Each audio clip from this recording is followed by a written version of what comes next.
one of the evaluations is based on, and I'm reading it right off the sheet, increase the passage rate of advanced placement AP, advanced internal certificate of education, which is the ACE, and dual enrollment course by 1%. So, you know, we are looking at wanting to increase those things, because it would be futile just to put people and children into classes and not look at trying to increase the passing rate of those things. Mr. Dixon, your definition of Common Core?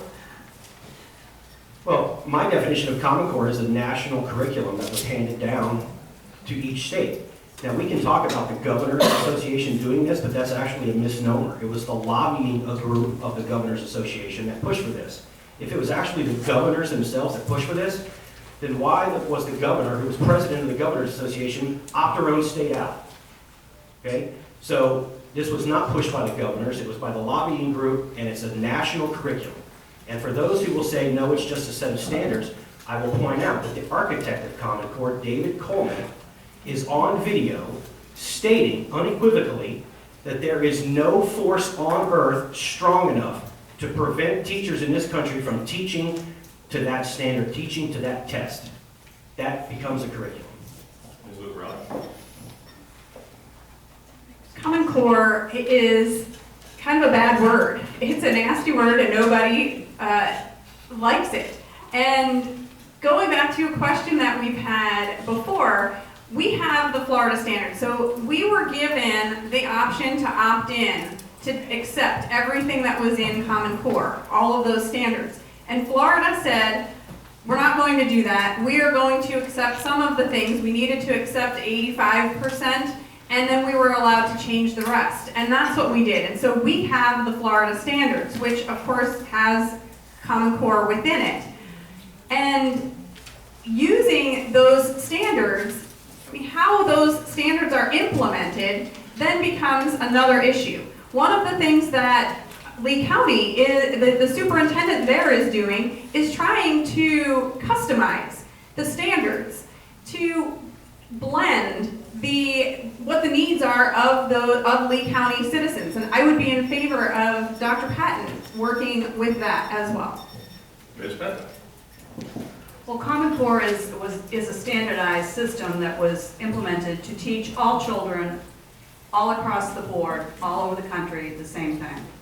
And hopefully that, you know, it was said previously by somebody else on this panel that, you know, when children move from state to state, they just pick up where they were and everybody's learning on the same level all the time. But the education system really has failed to do that. The outcomes have not been what they were expected. And Common Core really is an all-inclusive package of standards, curriculum, and assessment. And the assessment is, of course, all the testing that is going on, which is over the top, too many testing. So I don't think it's achieved what it was intended to achieve. It would have been great if it had done that, but it hasn't done that, and I don't think it will do that. So it really needs to be overturned. All right, and moving on to another audience submitted question. Mr. Dixon, you'll start first this time. This is the questioner's question, and I'm going to ask you if you agree with the statistic to state so if you think it's different, because I don't have any way to verify it here. With the district's reading readiness score of 55%, should we go back to teaching phonics in grades K through 3? Yes, we need a greater emphasis on phonics. Prior to 2011, our reading proficiency score was in the 60s when we had Spalding phonics and specifically used it in the district. After 2011, it was removed, and our reading proficiency scores have continued to drop. It needs to go back to a more phonics-heavy program. Ms. Lucarelli? I am in favor of phonics programs, and I have seen our teachers in our schools teaching phonics. Even though some of the textbooks and the programs that are purchased for the district, our teachers, we need to give our teachers the autonomy to choose the things that they know work and that work well for them. And the things that I've been seeing is teachers blending both, using some phonics as well as some even whole language and other programs that they find useful, but we can always work on improving our reading scores. That's something that, you know, our literacy rate can always be improved. I think our reading score was 52%, but I may be wrong too. That's what I've seen throughout. But I support phonics too. I think we need to go back to phonics. It's the way kids have learned from for a very long time. And the program, the reading program they're using now, which is a word memorization, they learn some sounds, but phonics really is the backbone. It's the beginning of how kids learn to recognize words and read and pronounce, and it needs to come back into our schools following phonics. I would support. Sorry, Mr. Carter. Yeah, I agree. Phonics is a great program, but the bigger picture of what the problem is, I think, is that for 10 years in Florida, we had one standard. And we stuck with those standards, and the teachers could understand it, they could teach it, and they could be creative with their teaching in the standards. In the past 4 years, we've changed the standards 4 times, and I think that's where the real issue lies. As Stephanie had said, they're teaching phonics in the classroom, and they're bringing it in when they can, because I think teachers do have freedom to bring in other items into the classroom. They're not stuck to what they have to do, or what the textbooks say they have to do. They can be creative in their teaching, but when you've changed the standards 2 times in 4 years, I think it makes it difficult to bring that creativity back to the classroom. All right, let's move on to board governance, and probably the elephant in the room is this question. Several of you wrote this question. Last night, school board voted 3-2 on extending the superintendent's contract to 2020. How would you have voted, and why? I think Ms. Lucarelli, you go first. Well, it's hard to say until you're sitting in that hot seat up there at the school board exactly how you would vote. But if you take a look at all of the things that our superintendent has achieved over the course of the last 5 years since she's been here, I think that it was warranted. I think that it was a good decision, because one of the major things, and Eric alluded to this, we've had so much change. We've had so much change in superintendents over the last 10 years, over standards over the last 5 years, and keeping stability is something that is really important, and our superintendent has been able to do that, and she has been pushing the district forward. She has implemented wonderful programs. She has managed to cut $54 million out of our budget, and in the long term, it looks like we will be debt-free in 10 years, all with being able to build a new high school and pay cash for it, and I think those are wonderful achievements. I think it's a little presumptive for us to answer that question. None of us are sitting on the school board yet. What I would say is that Dr. Patton has a contract until 2018, and I guess that's just not enough. What? Could you elaborate on that a little bit? I think when you say she had a contract until 2018 and that's just not enough, what does that mean? Well, her contract is already out to 2018. Right. And that was not sufficient enough, that she had to go to 2020. Okay, so you're asking a rhetorical question. Yeah, I am. I'm saying, was it really necessary? Yeah. Well, I mean, in the past 14 years, we've gone through a lot of superintendents, and stability is very important in anything you do, in any type of industry or any type of government's position. We need stability, and that's what we've seen in Dr. Patton. And we've seen the numbers come up, and we've seen a lot of challenges, and we've met them, and we've done well. But we've had some things we need to work on. There's no two ways about that. Now, I believe in a democracy, and I believe people should vote, and that should be their reflection. Although I'm glad to see Dr. Patton here, I'm glad to see her moving forward for a longer time. I also think that we should have let the people speak and heard the voice of the people. Mr. Dixon. Her contract extension, warranted or unwarranted, has nothing to do with her job performance. Her contract goes to 2018. There's absolutely no reason to extend her contract right now. In a business situation, nobody would do that. It's not warranted. You can't see the future and know what's going to happen in 2 years. She may very well be the best superintendent in the world, but to extend her contract for the second time, 2 years early, completely unnecessary. And we keep hearing about stability. It's a straw man argument. Not extending her contract now has zero effect on stability. Nothing to do with it. Okay, and one other audience question. By the way, in about 10 minutes, we're going to move to closing statements just so we can finish on time. And but the next audience submitted question: what is your opinion of the current superintendent, and would you move to remove her? And I believe it's Ms. Lucarelli. No, I just Okay. you keep picking on me. I'm sorry. I'm so intent on getting the questions here. Sorry. I'm going to pass on that question. That was asked at the North Center. I think we addressed it then. And that was one of my concerns coming to this forum, to tell you the truth, that all the same questions are being, asked us that were asked previously.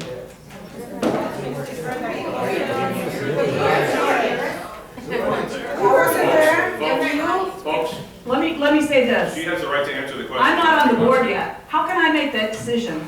I barely know Dr. Patton. You're asking me to make a decision if I'm going to fire her once I'm on the board? How ludicrous is that?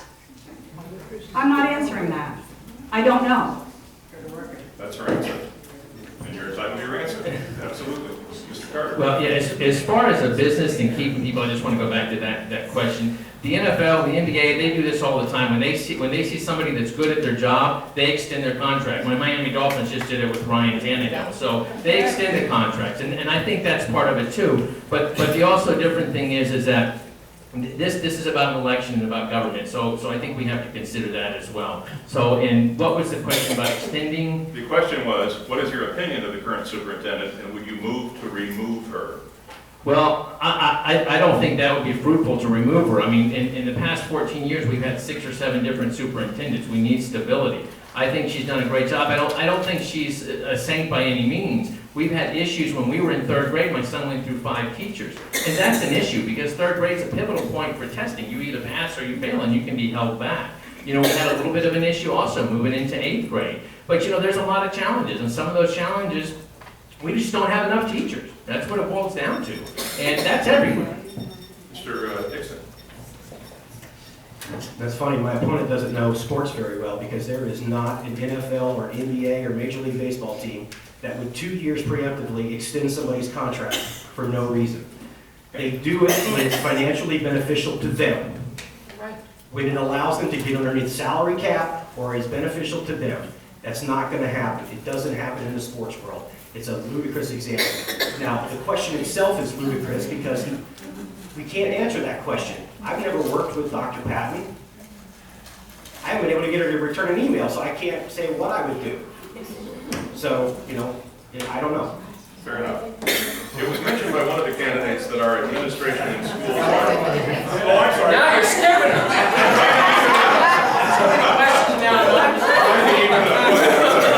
I'm sorry, go ahead. I'm so excited about this next question. So you asked my impression or how I feel about the superintendent, and being involved in the school district for the last 12 years and sitting on committees and volunteering and teaching, I have had some interaction, and not all of it has been positive with the superintendent. There have been issues that I've had that I've had to bring to her because a complaint. And the thing that I can always say about her, and that's happened several times, but the thing that I can always say is that she has gotten back to me. And if I had issues, she has called me directly at my house, she has sent me an email, or she has offered for me to come in and meet with her.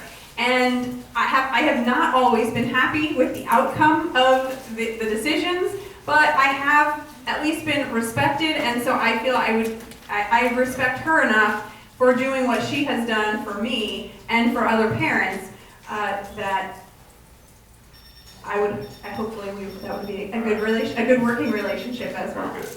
Now, everybody's got a chance to answer that, right? Okay, you're next. Oh, I'm next. Hot dog. It was mentioned, this may be our final question, it'll just depend on time here. It was mentioned by one of the candidates that our administration and schools are, quote, running bare bones, unquote. It has been public knowledge that CCPS operates with a high millage rate per student. Do you support a comprehensive audit? Okay, well, we get audited by the state, and the last time we were audited, we get audited every 3 years. Now, if you're really bad, you get audited every year by the state, but we did pretty good. The last time we were audited, we were fined $25,000 for procedures and so forth that we didn't do right. Now, if we compare that to Lee County, that was fined approximately $900,000, that's pretty good. And if you compare that to Lake County, that was fined $1.3 million, that's really, really good. So I'm always in support of looking at the numbers. As a business owner, I've always got to look at the numbers. I look at the numbers on a monthly basis, and I compare it to what we did last year. I compare it to how I'm spending in advertising. I compare how I'm spending into education, educating the staff. And all those things are vital, and you have to keep them going. And you want to see them go up. But in this sense, we want to see them go down. So I would be in favor of doing a risk assessment to see what we need to do. But I think that what we really would have to do is do something like an operational audit. But we need to see if it's even necessary. Right now, from 2008, with inflation rate, we're behind per student $750. Mr. Dixon? Yes, I do support a more extensive audit than what is currently performed. What's currently done now is large numbers are looked at, and we need to get into every line item in the budget and do many people may consider a forensic audit. We need to go through the audit, through the budget with a fine-tooth comb. And one of the reasons why I say that is, as the father of a child with autism, the amount of money that's brought into the district for ESE children is very important to me. The state of Florida sent the school district last year approximately $65 million specifically for ESE. And by law, that money must only be spent on ESE programs. When I called the school's director, budget director, and I asked him, how much money did the state get in ESE funding? His answer was he didn't know. When I asked, how is it being spent? His answer was, I don't know. When I asked, are there any transparency procedures whatsoever to account for that $65 million, his answer was, no. We need to know where that money goes instead of being lumped into the general fund. I support a risk assessment of our audits. Just like Eric said, we are audited. We're audited by the state, and we have an external auditor come in during the 2 years that the state is not auditing us. Now, I don't believe we need a line-by-line audit at this point, and to my knowledge, I don't think we can even request a forensic audit right off the bat. But what we can do is recommend a risk assessment of our audits to go back and see where are the areas that might pose risk. And then based on what we find from those, based on those findings, then we can determine what we need to do from there. Do we need to go on and do another type of audit, like an internal audit or a forensic audit, or is what we're doing fine? So I support a risk assessment. I would support a comprehensive audit. I think it's necessary. It's a big budget. I think it needs to be looked at line by line and program by program. And I think we have to evaluate how the programs are stacking up with efficiency and effectiveness. And if they're not measuring up, if we're not getting our money's worth out of it, we have to do something about those programs. Like I said earlier, either fix them or eliminate them in some way if they're not necessary. But I really think an audit at this point would be beneficial. It show transparency to the taxpayers, the voters. I mean, when you think 60% of our taxes goes to the school system, we need to let people know where that money's going, and I would support that. All right, one more audience question, and then we'll move to the closing arguments. And I think this is one of those questions you get at the job interview. Oh, did I leave somebody out? No. Just closing arguments. Closing arguments. I'm sorry. I'm a political junkie. This is one of those job interview questions that everybody gets asked at one point or another, I guess. What personal attributes that you possess will serve you well as a member of the Collier County Public Schools Board? And who goes first here? Mr. Let's start with Ms. Penton. Why don't you go first? We'll go that way. We'll go in reverse. All right. I have a lot of skills that I think would be beneficial. I've worked on a lot of boards and I know a lot about governance and leadership. I love children. I'm passionate about education. I've mentored, as I said, 5 children that are all in college now, and they're going to be successful, wonderful individuals, and this is out of the Immokalee public school system. So I think I have those. I have great integrity. I have a strong personal working skills. I'm diligent. I'm hardworking. I'm not going to leave any stone unturned. So I think I would be a good addition to the school board, and I would work really hard for teachers, for students, and for all the parents in Collier County. Ms. Lucarelli, we'll go in reverse order this time. Oh, man. Stop it. As you know, I said before, I am a teacher by trade. I taught in New Jersey before moving down here, and while I was in New Jersey, I had an opportunity to write curriculum for the K-12 science curriculum in the county that I was working in. And that's one thing. But when I came down to Naples in 2002, I also spent time managing my husband, Dominic's law office. And during that time, I was able to, he's not going to be happy about this, I'm airing it out here in public, but I was able to cut his operating costs significantly. And that was a good managerial technique. And it's something that I do even at the house. But being an educator, writing curriculum, managing offices, but more than that is my dedication to our students, to our teachers, my commitment. I think that I will bring something to this board that we have not seen in a long time. Mr. Dixon. Well, personally, I think it would be my desire and determination to help kids. First in line. As I said earlier, just last week I was at a special education conference called the Family Cafe. And it was incredibly heartwarming to see so many special needs children there and their families, and to hear their stories. And unfortunately, one of the greatest and most numerous stories that I constantly, sorry about that I constantly heard was about the lack of help coming from the school system for their children. One father told me that his son had juvenile diabetes and was required for his son to be escorted before lunch to the office every day so he could check his blood, and the school system was failing to do that until one day when he was walking from his class to the office and he had a diabetic seizure, and he almost died right there in the school. And it took that incident to get the school to provide somebody to walk his child from class to the office every day before lunch to check his blood, just to get the school to do the right thing. And it shouldn't be that hard. Mr. Carter. Yes. I've been a business owner in Naples since 1992, and I create jobs.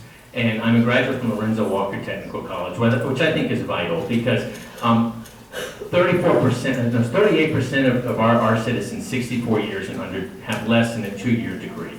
Only 38% have a 2-year degree or more. Only 38%. So I think a lot of people in our community are tradespeople, and I think I represent that. And I think what needs to happen is we need to start seeing more respect towards the skilled labor, towards people that are going into Lorenzo Walker Technical College and Technical College out in Immokalee. I think that's vital.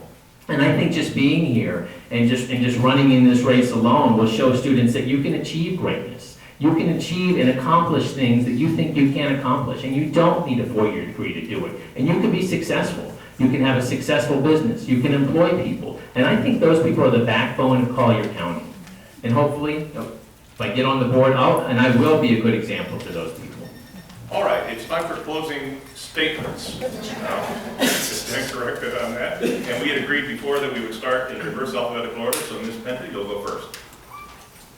I want to thank the Coalition Quality Public Education for hosting this forum tonight, and mostly thank you, the voters in the audience, for coming. It shows you have an interest in life. Turn on the mic. Oh, sorry. Thank you, the audience, the voters in the audience, and all the people that attended. It shows you have an interest in what is going on with our public schools, and you care about the children deeply, which I do too.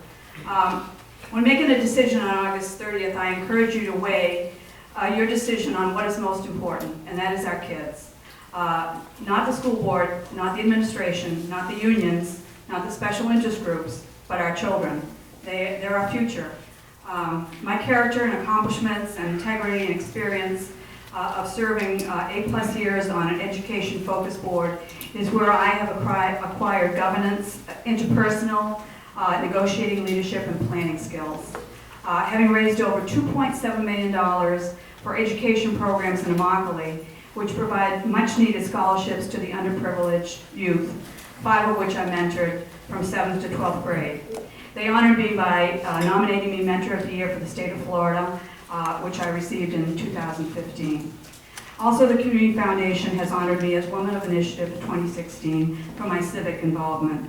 I also started a P. Anthony Penta Scholarship Fund at Boston University School of Medicine, which helps medical students with short-term loans, which I continue to fund. in memory of my late husband. My past experiences illustrate that I understand what it means to serve. I will listen to parents, teachers, and students and put those words into action.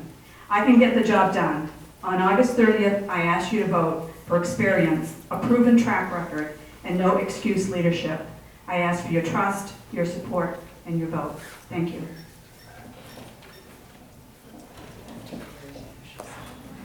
Thank you to the coalition for hosting this event, and thank all of you for coming out here tonight.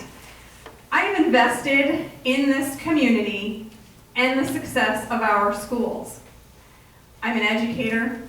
I have a large family here. We own small businesses here, and my husband and I educate our 4 children in traditional public schools here. The hours that I have spent in the classrooms as a parent and a teacher have allowed me to appreciate our district's challenges and our successes. I don't know if there's anyone up here that knows more than I do the fact that our district has challenges. We have things that need improvement because I live it every day, times 4. And with my background, my knowledge, my commitment, and my involvement, I will bring a positive visibility and trust back to our school board. Academic excellence, fiscal integrity, and paving the road to our college and careers are just some of my priorities. Please join me in making Collier County the best place for our children to grow, to learn, and to reach their potential. I encourage all of you to stay involved and ask tough questions. Lastly, no one will work harder than me for the best interests of our students and our community because I have a vested interest in both. I ask you for your support, and on August 30th, I ask you for your vote. Please, vote Lucarelli for our children's sake. Mr. Dixon? As stated previously, thank you to the coalition and for everybody that came out tonight. You know, my interest in education goes back a long time, back to Gulfview Middle School 14 years ago. You know, I remember sitting in the principal's office for my first parent-teacher conference and trying to figure out why my son's math homework wasn't being graded. My advocacy for kids didn't just start. It goes back. My oldest son graduated from Naples High School. You know, I am invested in this community as well. My wife has been a paramedic here at Collier County for over 20 years. I've lived here since 1995. She's lived here for 50 years. She graduated from Naples High School in 1981. So we have been here for a long time, and we're invested as well. Now, I'm not the status quo candidate.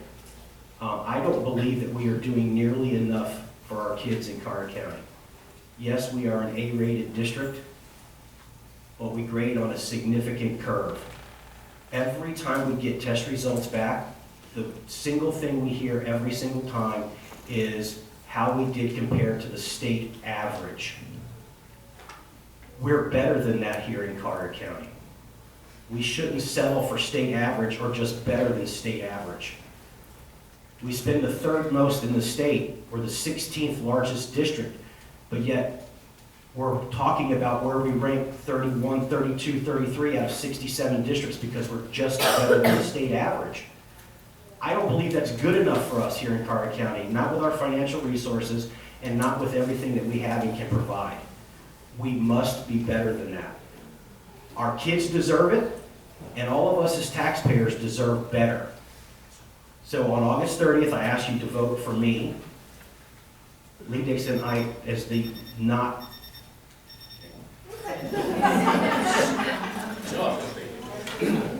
Well, also, thank you all for coming, and thanks for the coalition for hosting this. This was a nice forum. I'm really glad to see a lot of people out here. I've been in the community in Naples and Collier County since 1992. I've been involved with children even before I had a child in Collier County. I worked with Gulfview Middle, I worked with His Story, different productions and things of that nature. We've been business owners since 1992. We've created jobs since 1992. I'm a graduate from Lorenzo Walker Technical College. We own a hair salon. We have for 18 years. I understand the needs of the community. I hear it every day. Every half hour, I hear it. I know the challenges that we face in Collier County Public Schools because I see it every day with my son in school. We have challenges. We've done a lot of great things. We've got a distance to go. There's no two ways about that. When I served on the student liaison when I was in school, I met often with Superintendent Reeves in Dorchester County, where I'm from, and I remember